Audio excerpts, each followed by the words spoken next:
Okay, So, F. Hang on. Let's see if I can get both. Okay, so that's you've got what do you got in the glove there? What is this? these are flex sensors, and they measure differences in curvature between the fingers. Okay, and so give me an F, This is F.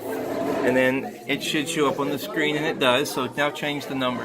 If I change it to I, it should read that. Uh-oh, thinks that's an X. Freaking Hasn't out. happened before.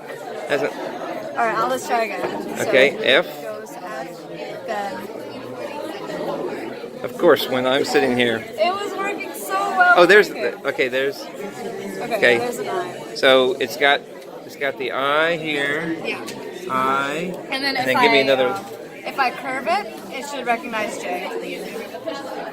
No way. So how do you recognize the curve? What do you got in there? I have a compass sensor on the back of the hands, so it can tell the different directions that the hand is pointing in. If the pinky's pointing up and it's facing in the upwards direction, the computer recognizes it as I.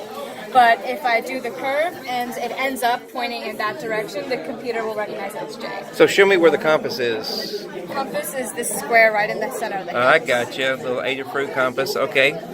Beautiful. That's really nice. That's a very, very impressive.